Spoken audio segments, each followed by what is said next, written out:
आगे अब हम अगले पॉइंट पे जाते हैं, assessment for SUDs, substance use disorders. अब असेसमेंट जो है वो हम लोग कैसे करते हैं, ये यूजुअली साइकोलॉजिस्ट के लिए ही होती है असेसमेंट, साइकोलॉजिस्ट या फिर मेडिकल प्रैक्टिशनर्स के लिए, कि वो कैसे करेंगे। Assessing substance use disorder um, involves understanding of person pattern of substance use and its involvement in its life, and related to the physical and mental health issues. Proper assessment helps determine the severity of the disorder and guides the treatment planning.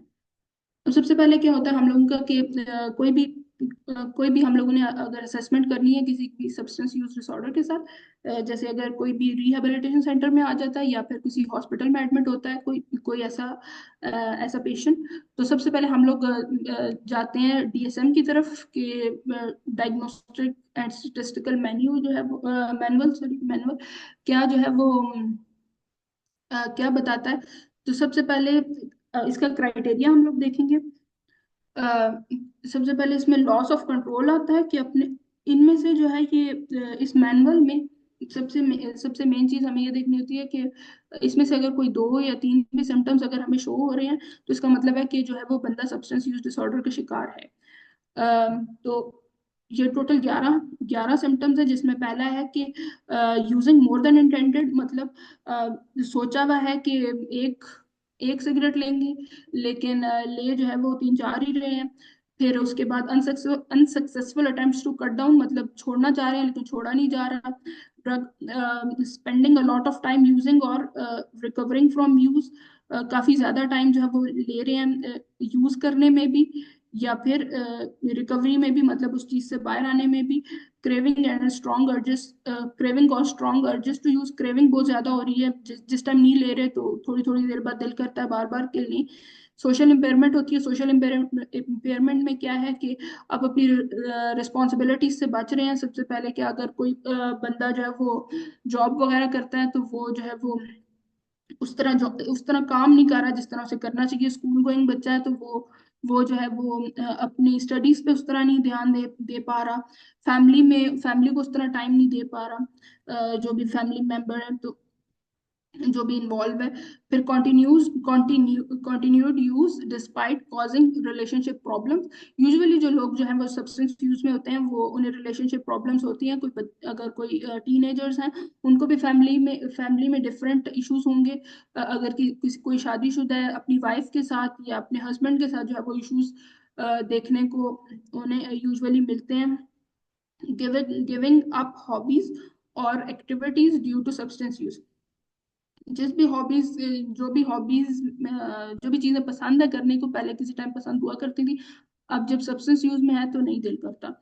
Risky use होता है कि danger situation में जो है वो drugs use कर रहे होते हैं, जैसे ड्राइविंग में या फिर अनसेफ सेक्स जो है वो ये भी कर रहे होते हैं। ड्रग्स यूज करने के बाद जो है वो फिजिकली डेंजरस सिचुएशन में चले जाते हैं।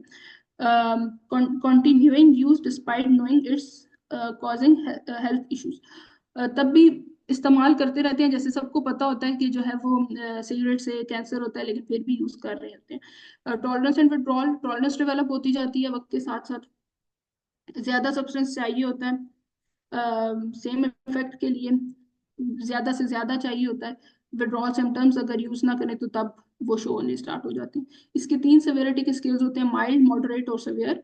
माइल्ड अगर दो से तीन इसमें से सिम्टम्स अगर शो हो तो वो माइल्ड लेवल पे होगा, एडिक्ट होगा बंदा। मॉडरेट अगर 4 to 5 सिम्टम्स हैं तो मॉडरेट लेवल पे, 6 से ज्यादा है तो सेवियर लेवल पे। अब असेसमेंट और स्क्रीनिंग टूल्स या टेस्ट्स जो हैं वो देखते हैं। तो सबसे पहले डास्ट आता है, ड्रग अब्यूज स्क्रीनिंग टेस्ट। इसका डास्ट 10 जो है वो सबसे मॉडर्न वर्जन है। तो ये जो है 10 आइटम्स का टूल होता है और जो है वो क्लिनिशियंस भी इसे करते हैं या फिर सेल्फ एडमिनिस्टर भी होता है, मतलब खुद भी वो बंदा एडमिनिस्टर कर सकता है। इसमें यस नो में आंसर देते हैं और 8 मिनट्स तकरीबन लग जाते हैं या इससे भी कम लगते हैं इसको इसको जो है वो इम्प्लीमेंट करने में। और जो है वो अल्कोहल और टोबैको यूज के अलावा बाकी सारों को जो है वो मेजर करता है। और पिछले 12 महीने मतलब पिछले पूरे साल में अगर जो भी इन्हें इश्यूज फेस कर रहे होते हैं, वो बंदा जो इशू फेस कर रहा होता है वो जो है वो इसमें जो है वो नोट इसमें जो है वो असेसमेंट में बीच में आता है, उसमें रिकॉर्ड में आता है। अगला टूल है असिस्ट।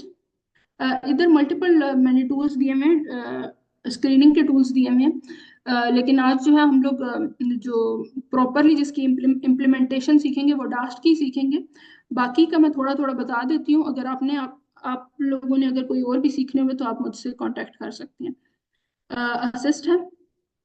असिस्ट ये वर्ल्ड हेल्थ ऑर्गेनाइजेशन ने डिजाइन किया था। इसमें भी मेरे ख्याल से 8 क्वेश्चंस होते हैं, 8 से 10 क्वेश्चंस होते हैं। तो ये जो है ये अल्कोहल स्मोकिंग सब्सटेंस इन्वॉल्वमेंट के लिए स्क्रीनिंग टेस्ट है, और हर एक सब्सटेंस का जो है वो अलग अलग ये वो देता है, अलग अलग स्कोरिंग देता है। केज है, ये अल्कोहल यूज के लिए सिर्फ यूज होता है, और ये भी जो है वो क्लिनिशियंस यूज करते हैं। छोटा सा टेस्ट होता है, 4 आइटम्स इसकी होती हैं। 4 आइटम्स होती हैं और पता चल जाता है कि उसके उसका जो है वो कौन सी सवेरिटी, कितना सवेयर है उसका ये इशू अल्कोहल यूज का। अ, ये आइडिया हो जाता है, और ये जो है ये हिस्ट्री टेकिंग से पहले ले लिया जाता है। ऑडिट है, ये भी अल्कोहल यूज की आइडेंटिफिकेशन के लिए यूज होता है। 10 आइटम्स का होता है। इसका स्केल होता है, और ये असेस असेस क्या करता है अल्कोहल कंजम्पशन बिहेवियर और उसकी कंसिक्वेंसेस को। अब आगे आते हैं डैश 10 पे, जो मैंने कहा था कि भी मैं सिखाऊंगी। तो डैश 10 में जो वो पिछले 12 महीने में जितने भी जो भी इश्यूज होते हैं वो मार्क किए जाते हैं। इसका पहला आइटम है, इसका पहला पहला जो है वो है, have you use drugs other than those required for medical reasons. मतलब प्रिस्क्रिप्शन के अलावा, अगर प्रिस्क्रिप्शन के अलावा क्या आपने कभी ड्रग यूज की है? अगर यस, अगर हाँ तो फिर 1 होगा, अगर नो तो 0। Do you abuse more than 1 drug at a time? मतलब एक से ज्यादा ड्रग, जैसे एट अ टाइम जो है वो आप हेरोइन भी साथ यूज कर रहे हैं, साथ साथ आइस भी यूज कर रहे हैं, या कोकेन भी साइड बाय साइड यूज कर रहे हैं, तो एक ड्रग से ज्यादा अगर यूज किया है, इफ यस देन फिर 1 स्कोर करेंगे, अगर नो तो फिर 0। Are you always able to stop using drugs when you want to? अगर आप कभी छोड़ना चाह रहे हैं ड्रग्स, तो आप क्या छोड़ रहे हैं? अगर नहीं तो if never use drugs, answer yes. इसकी भी ऐसी स्कोरिंग करेंगे कि अगर जो है वो आप, अगर आपने ऐसे नहीं यूज किया तो आप 1 स्कोर करेंगे, और अगर आप छोड़ पा रहे हैं तो आप 0 स्कोर करेंगे। इसका थोड़ा सा ऑपोजिट होता है बाकी सबका से, सीधा सीधा ही 1 और 0 का वो होता है। हैव यू हैड ब्लैकआउट्स और flashbacks as a result of drug use? तो ड्रग यूज की वजह से आपको कभी फ्लैशबैक्स या ब्लैकआउट्स, मतलब अभी कभी आप बेहोश हुए हैं, या कभी आपको पुरानी मेमोरीज आनी शुरू हो गई हैं ड्रग यूज की वजह से? यस तो फिर 1 स्कोर करेंगे, अगर नो तो फिर 0। Do you ever feel bad और guilty about your drug use? If never use drugs, choose no. कि आपको कभी जो है वो बुरा फील हुआ है अपने ड्रग यूज, क्योंकि अक्सर लोग जो है वो उनमें गिल्ट होता है ड्रग यूज करने का। तो अगर यस देन 0, और अगर नो तो फिर 1 होगा। फिर अगला है, डज योर स्पाउस, या मतलब फैमिली ने कभी जो है वो कंप्लेन की है आपके ड्रग यूज की वजह से? अगर की है तो 1, अगर नहीं की तो फिर 0।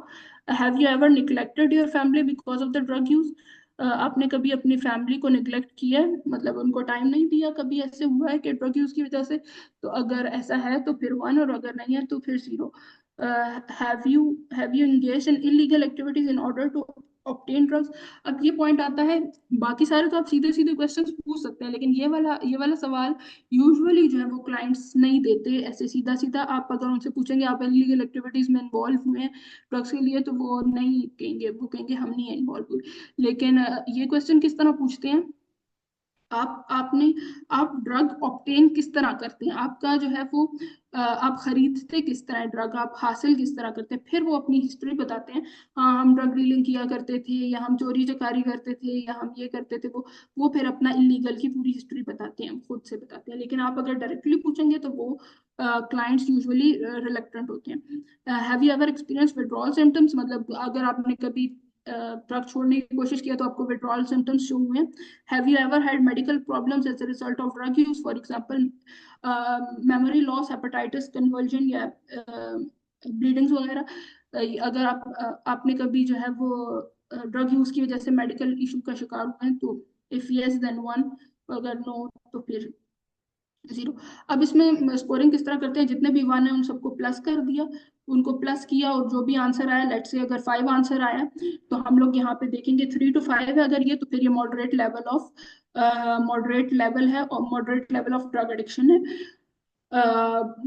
अगर इसी तरह हर एक का इंटरप्रिटेशन भी होती है, जैसे अगर 0 है तो उसको कोई इशू नहीं है, अगर जो है वो 1 to 2 है तो उसको रीअसेस करना पड़ेगा। इसके बाद अम, अगर इसको रीअसेस करना है तो फिर और टेस्टिंग वगैरह यूज होती है, और टाइप टेस्ट के यूज होते हैं। 3 to 5 है तो फर्दर इन्वेस्टिगेशन है। 6 to 8 है तो इंटेंसिव असेसमेंट है। 9 to 10 है तो भी इंटेंसिव असेसमेंट है। अब अगली चीज आती है टेस्टिंग करने के बाद, ये वाला ड्रग की ड्रग की असेसमेंट करने के बाद अगली चीज आती है क्लिनिकल इंटरव्यू। अब क्लिनिकल इंटरव्यू में क्या है कि उससे जो भी क्लाइंट है उससे पूछते हैं कि किस टाइप ऑफ सब्सटेंसेस, किस टाइप के सब्सटेंस यूज करता था, फ्रीक्वेंसी किस तरह थी, कि जैसे कुछ लोग जो है वो दिन में एक दफा यूज करते हैं, कुछ लोग सारा दिन यूज करते रहते हैं, किस तरह वो यूज करता था, ट्रिगर्स क्या है, ये रिस्क फैक्टर्स क्या है, कि कौन सी चीज आपको ट्रिगर करती है आपको ज्यादा ड्रग यूज करने में। फॉर एग्जांपल कुछ लोगों को कुछ फ्रेंड्स ट्रिगर करते हैं, या फिर और चीजें ट्रिगर करती हैं, कुछ लाइफ के इवेंट्स ट्रिगर। काइंडली आप अपना माइक माइक म्यूट कर दें। फिर प्रीवियस ट्रीटमेंट की हिस्ट्री है, वो भी अक्सर लोग जो है वो नहीं, जो प्रीवियस ये भी पूछी जाती है इंटरव्यू में कि आपने पहले भी कभी जो है वो एडिक्शन का इलाज कराया है? अगर मतलब अगर कराया हो तो फिर वो नोट डाउन कर लेते हैं, मतलब रिलैप्स का केस है, या फिर वैसे या फिर पहली दफा ही ट्रीटमेंट के लिए ये बंदा आया है। फिर इसके अलावा जो है वो मेडिकल एग्जामिनेशन होती है, physical and psychological assessment basically ये इसके बाद करते हैं। मेडिकल एग्जामिनेशन क्या होती है कि ब्लड या यूरिन के टेस्ट होते हैं। तो जो जो ब्लड यूरिन के टेस्ट होते हैं उसमें इजीली आपको पता चल जाता है कि ये जो लास्ट 40 डेज में, लास्ट 40 आवर्स में जो है वो बंदे ने जो है वो कौन सी ड्रग्स यूज किए, क्योंकि उसकी उसके यूरिन के सैंपल में या फिर ब्लड के टेस्ट में जो है वो इजीली आ जाती है। तो यूजुअली ये सबसे पहले की जाती है ताकि साइकोलॉजिस्ट या साइकेट्रिस्ट या जो भी हेल्थ केयर प्रोफेशनल है उसके लिए आसानी हो आगे आगे हर चीज को फर्दर ले जाने की। फिर इसके अलावा टेस्ट होते हैं, जैसे लिवर फंक्शन का टेस्ट होता है। यूजुअली अल्कोहल यूजर्स का जो होते हैं वो उनके अल्कोहल यूजर्स का जो होता है लिवर डैमेज हुआ हुआ होता है, तो ये ऑर्गन्स का भी टेस्ट करते हैं। फिर और होते हैं न्यूरोलॉजिकल टेस्ट होते हैं, जिसमें हम लोग न्यूरोलॉजिकल टेस्ट जिसमें कॉग्निटिव इम्पेयरमेंट वगैरह का देखते हैं। फिर आगे मेंटल हेल्थ असेसमेंट होती है। अब यूजुअली जब भी कोई भी एडिक्शन के साथ आता है तो उसकी मेंटल हेल्थ असेसमेंट जो है वो की जाती है।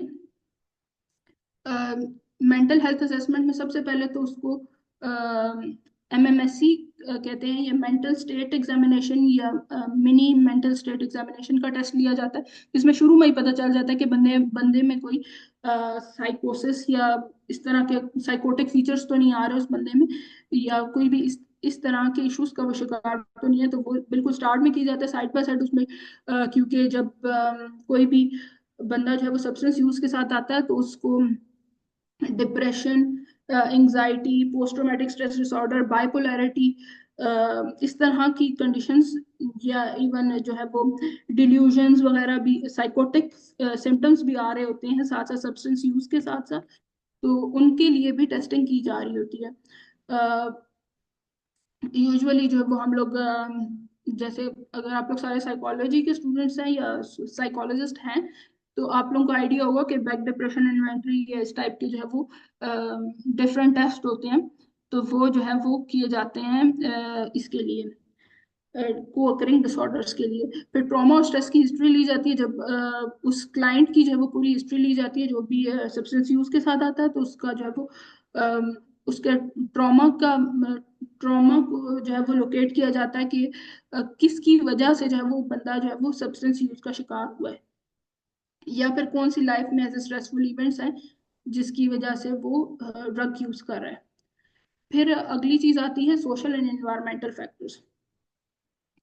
ये चीज देखी जाती है कि सब्सटेंस यूज फैमिली में है, या फ्रेंड्स जो है वो इनकरेज कर रहे हैं ड्रग का यूज, या फिर एम्प्लॉयमेंट या लीगल इश्यूज हैं, हैज सब्सटेंस यूज करे कॉस्ट जॉब लॉस और लीगल ट्रबल, के अक्सर औकात लीगल इश्यूज भी आते हैं, या फिर जो एम्प्लॉयर जो होता है, जो भी आपका बॉस होता है, वो आपको इस वजह से निकाल देता है कि ड्रग यूज की वजह से, या फिर आपकी कोई जॉब में हायरिंग होने वाली होती है और अगर उनकी उनके पास आपकी हिस्ट्री आ जाए, ड्रग हिस्ट्री को उन्हें पता हो, तो वो यूजुअली स्ट्रेट अवे आपको हायर ही नहीं करते। लीगल इश्यूज भी काफी सारे आते हैं, क्योंकि अक्सर लोग जो है वो ऐसे चोरियों चकारियों के में इन्वॉल्व होते हैं, तो उन्हें लीगल इश्यूज फेस करने पड़ते हैं, या फिर कुछ इस तरह के काम करते हैं कि जैसे मैं आपको एग्जांपल दूंगी कि मेरा एक क्लाइंट था, वो उसने जो है वो अपने एरिया के जो एसएचओ था, उसको उसको मारा था। तो उस वक्त तो वो ड्रग्स में था, लेकिन वो जब वो एडिक्शन से बाहर आया तो फिर उसे पता चला कि इसका क्या इसका क्या बाद में बनेगा। फिर सपोर्ट सिस्टम है। Does the person have supportive family और फ्रेंड्स, कि वो जो है वो इसको रिकवरी में हेल्प आउट करेंगे या नहीं करेंगे। फिर ट्रीटमेंट आती है, ट्रीटमेंट के ऑप्शंस आते हैं सब्सटेंस यूज डिसऑर्डर के। तो जिसमें सबसे पहले आती है मेडिकल इंटरवेंशन। जैसे ही कोई बंदा जो है वो उसमें ट्रीटमेंट के लिए आता है, तो सबसे पहले उसे डिटॉक्सिफिकेशन की जाती है, डिटॉक्स किया जाता है। अब डिटॉक्स क्या होता है कि उसकी बॉडी जो है वो क्लीन की जाती है सारे सब्सटेंस से।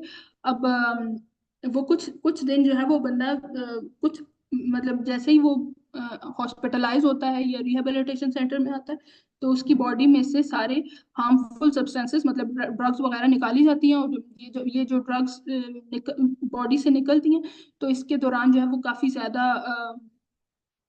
ज्यादा बंदे को विड्रॉल के सिम्टम्स भी आ रहे होते हैं। तो विड्रॉल्स के सिम्टम्स से बचने के लिए मेडिकेशंस डिफरेंट दी जा रही होती हैं। मेडिकेशन डिफरेंट जो है वो यूज की जा रही होती हैं, ताकि उसको उस तरह की स्ट्रॉन्ग किस्म की क्रेविंग्स ना हो। और बॉडी एक्स बहुत ज्यादा होते हैं, जिस्म में बहुत ज्यादा दर्द होता है उस बंदे की। नींद वगैरह भी उसकी बहुत ज्यादा खराब हुई हुई होती है। और भी से काफी सारे ऐसे इश्यूज आ रहे होते हैं जो उसको बाद में मसला करती है, जिसकी वजह से उसको मेडिसिन दी जा रही होती हैं। क्रेविंग्स वगैरह को रोकने के लिए डिफरेंट मेडिसिन दी जाती हैं, जैसे मेथाडोन होगी, और भी डिफरेंट मेडिसिन हैं, तो वो सब यूज की जा रही होती हैं। फिर साइकोलॉजिकल थेरेपी है। साइकोलॉजिकल थेरेपी में सीबीटी है सबसे मेन। इसमें सीबीटी में बेसिकली नेगेटिव थिंकिंग पैटर्न्स होते हैं, और बिहेवियर्स होते हैं, उस पर वर्क किया जाता है। इसमें भी डिफरेंट टेक्निक्स होती हैं, जिसमें जिसमें प्ले प्ले थेरेपी भी आ जाती है, रोल प्लेस भी आ जाते हैं, और और भी मेडिटेशन वगैरह की भी डिफरेंट टेक्निक्स आ जाती हैं। फिर इसमें सोक्रेटिक क्वेश्चनिंग वगैरह इस टाइप के भी डिफरेंट सीपीटी में बहुत ज्यादा टेक्निक्स आती हैं, जिसमें जो जो हेल्प करती हैं एडिक्शन से रिकवरी के लिए। फिर अगला आता है मोटिवेशनल इंटरव्यूइंग। तो इस ये भी पेशेंट्स को जो इनकरेज करता है कि चेंज होने के लिए मोटिवेशन को डिस्कवर करे। फिर डायलेक्टिकल बिहेवियर थेरेपी आती है। ये भी कोपिंग स्किल्स को डेवलप करता है, ताकि स्ट्रेस और इमोशन को वो पर्सन हैंडल कर पाए। फिर अगला आता है सोशल एंड कम्युनिटी सपोर्ट। अब सोशल सपोर्ट ग्रुप्स होते हैं, different alcohol anonymous, narcotic anonymous या स्मार्ट रिकवरी ग्रुप्स। ये जो है यूजुअली प्रैक्टिस रिहेबिलिटेशन सेंटर में भी प्रैक्टिस कराए जा रहे होते हैं, लेकिन जो जिस वजह से ये डिज़ाइन किया गया था, डिज़ाइन इस तरह किया इसलिए डिज़ाइन किया गया था कि जब कोई भी अपनी ट्रीटमेंट कंप्लीट करा के बाहर जाए तो ये ग्रुप होता है, कम्युनिटी ग्रुप होता है। ये जो है ये इसमें सब वही लोग होते हैं जो जो रिकवरी में होते हैं या रिकवर हो चुके हुए होते हैं लोग, जो ड्रग्स कभी लिया करते थे लेकिन अब वो नहीं करते। तो उनको जो है वो हेल्प आउट करते हैं कि इस चीज से वो जल्द अज जल्द बाहर आ जाए, ड्रग्स से जो है वो जल्द जल्द अज जल्द बाहर भी इस चीज से आ जाए और अपनी लाइफ को बेटर वे में गुजारें। और ये जो ग्रुप्स होते हैं, जो कम्युनिटी ग्रुप्स, ये सपोर्ट ग्रुप्स जो होते हैं, ये आगे भी हेल्प आउट करते हैं कि लाइफ में ये एक दूसरे के लिए एक मोटिवेशन भी होते हैं। ये जो लोग होते हैं जो इन ग्रुप्स में होते हैं, सपोर्ट ग्रुप्स में, एक दूसरे के लिए मोटिवेशन होते हैं कि अगर मैं ये ड्रग से बाहर आ सकता हूँ तो तुम भी आ सकते हो। तो ये चीज जो है ये support groups major role play करते हैं। अगली आती है फैमिली थेरेपी। जब साइड बाय साइड आपकी रिहेबिलिटेशन चल रही होती है या हॉस्पिटलाइजेशन चल रही होती है तो फैमिली थेरेपी भी चल रही होती है। फैमिली थेरेपी क्या होती है कि वो फैमिली को बताया जाता है कि क्या किस तरह का सपोर्टिव इन्वायरमेंट अपने घर में बनाना है, क्योंकि घर में वो बहुत ज्यादा स्टिग्मेटाइज हो रहे होते हैं। ये बाहर भी अपने रिलेशनशिप वगैरह में बहुत ज्यादा स्टिग्मेटाइज हो रहे होते हैं।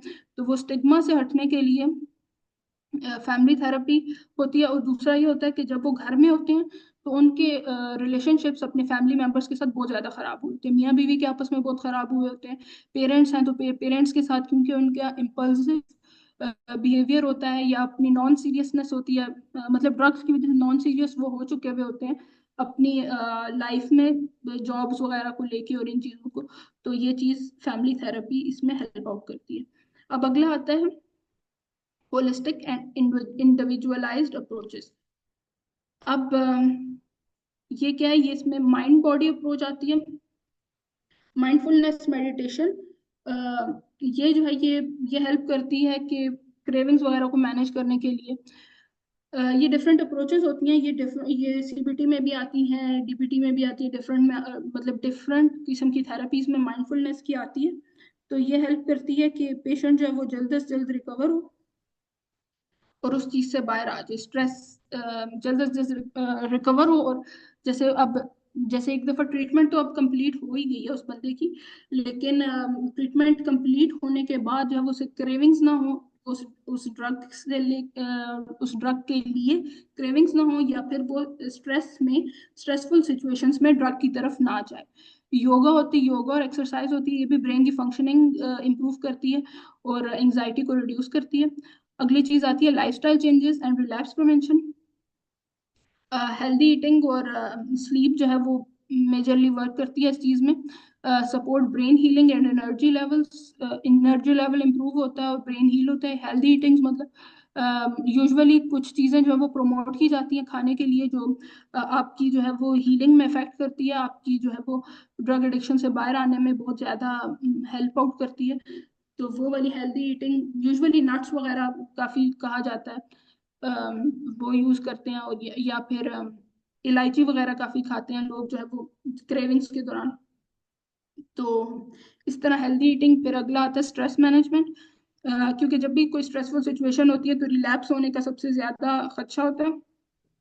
तो फिर हेल्दी वेज में जो हेल्दी वेज में जो कोप अप करना किसी भी स्ट्रेसफुल सिचुएशन को, ये भी सिखाया जाता है, जिसमें यूजुअली माइंडफुलनेस की टेक्निक्स वगैरह और भी काफ़ी सारी चीज़ें होती हैं, तो वो यूज़ करते हैं।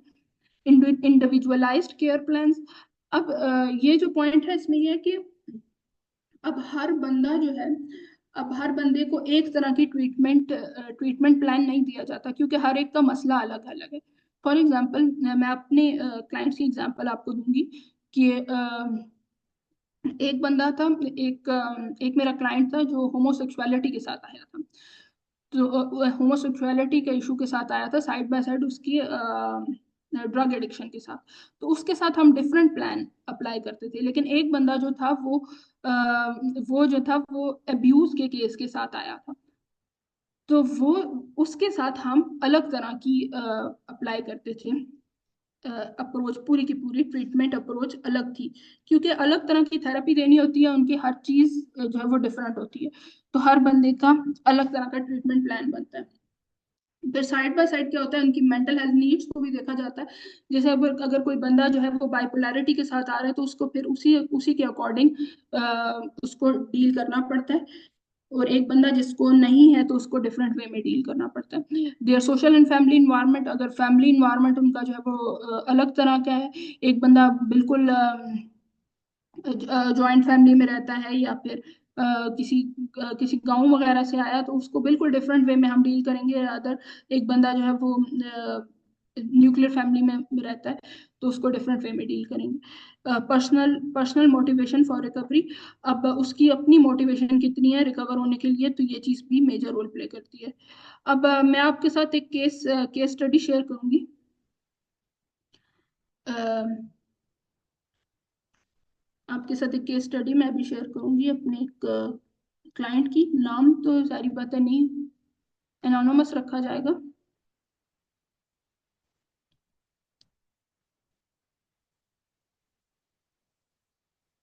यस।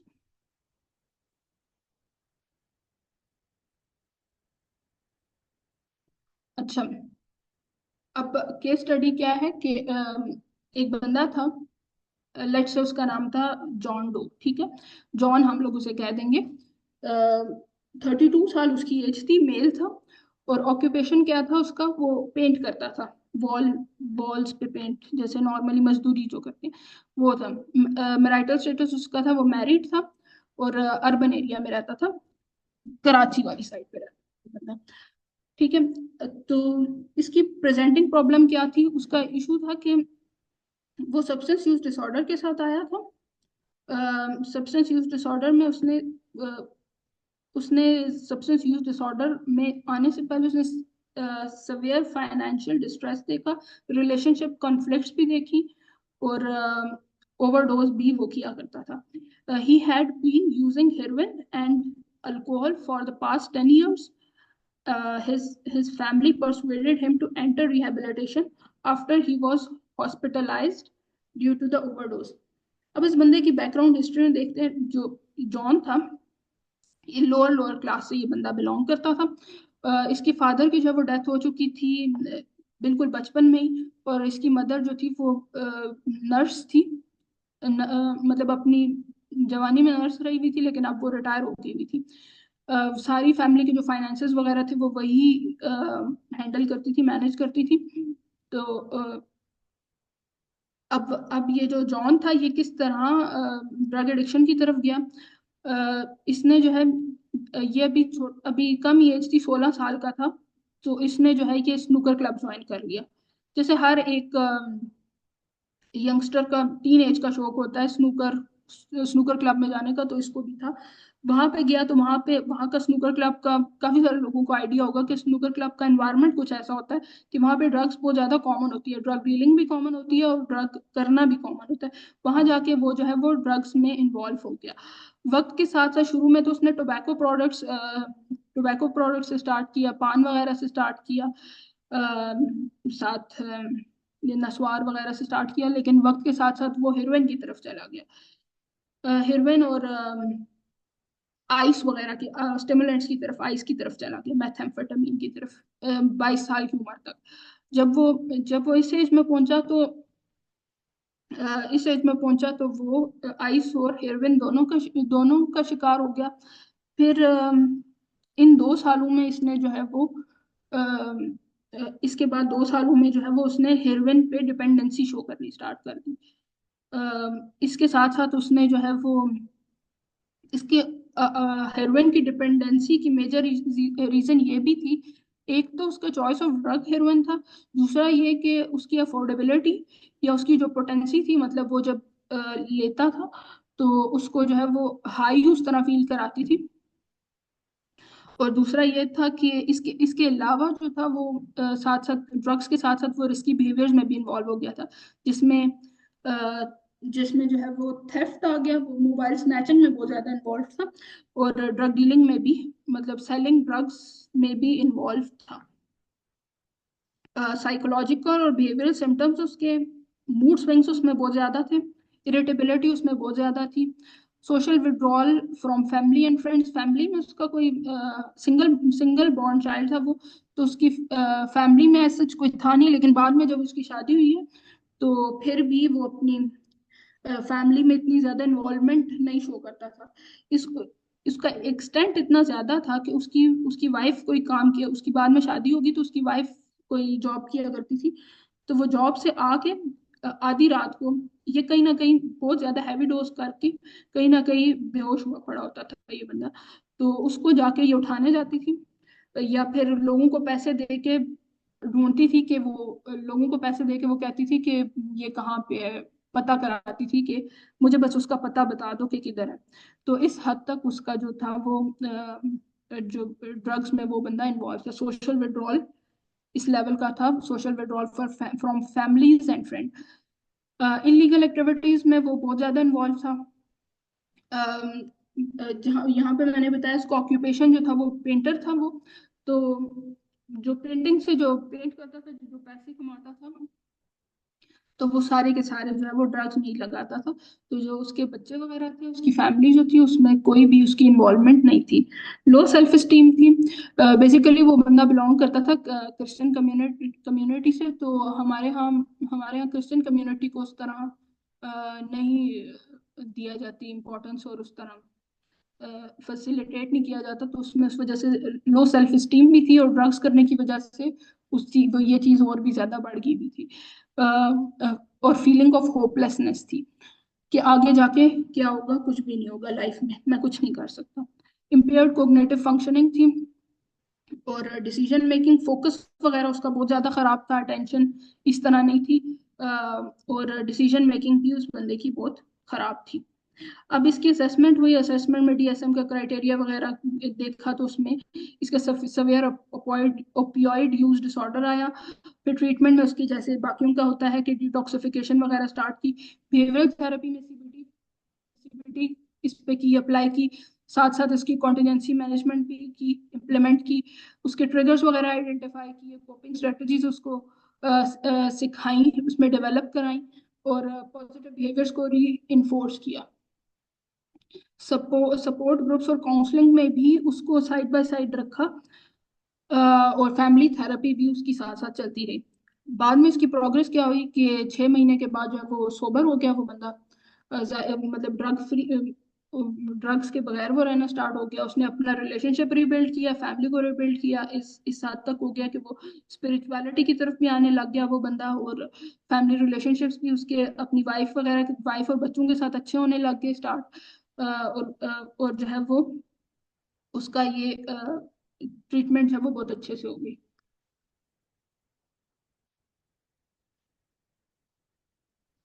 आप सबके कोई क्वेश्चंस हो मुझसे तो फिर आप पूछ सकते हैं। That's all from my side. जी thanks a lot doctor Sunila for such a wonderful session. उम्मीद है आप लोगों को भी अच्छा लगा होगा। तो इसके बाद मैं इंशाल्लाह ऑफिशियल ग्रुप ओपन करूंगी व्हाट्सएप का, जिसमें आप लोग सब ऑलरेडी ऐड हैं।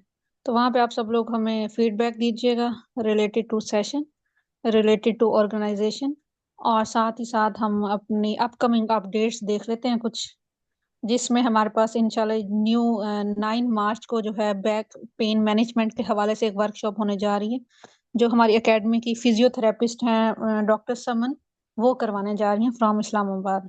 ऑनलाइन होगी। ठीक है, नेक्स्ट। तो ये एक हमारी कह लें कि मेडिकल लैब स्पेशलिस्ट हैं, लाहौर में जॉब कर रही हैं ऑलरेडी, और ये हमें ज्वाइन करेंगे लाहौर से ही, ऑनलाइन होगा ये भी। तो इनिशियल टेस्ट की हम बात करेंगे कि फिटनेस के लिए या अर्लीस्ट डायग्नोसिस के लिए कौन कौन से रिक्वायर्ड होते हैं एक आम जनरल पब्लिक को, मुझे, आपको, हम ठीक है कि एक तो होती है ना कि बात कि आपने कंसल्टेशन कंसल्टेंट से ली है, आप उनके पास गए हैं, तो आप डॉक्टर्स ने ये टेस्ट रिकमेंड कर दिए हैं तो फिर आपने करवाए हैं, ठीक है। लेकिन ये वो कंडीशन है कि आपको डॉक्टर ने रिकमेंड नहीं किए, आपने भी कंसल्टेंट से अपना इशू, मतलब इशू के हवाले से आप नहीं गए, आप ऑलरेडी फिट हेल्दी हैं, जिसको हम होलिस्टिक अप्रोच बोलते हैं। लेकिन हम चाहते हैं कि आने वाले सालों में, महीनों में हमें कोई भी मतलब मसला मसाइल ना हो रिलेटेड टू हेल्थ, कोई हेल्थ कॉम्प्लिकेशन ना हो, तो हम उसके लिए कौन से ऐसे टेस्ट करवाएं, ठीक है। तो इंशाल्लाह ये हम देखेंगे 23 मार्च को। नेक्स्ट,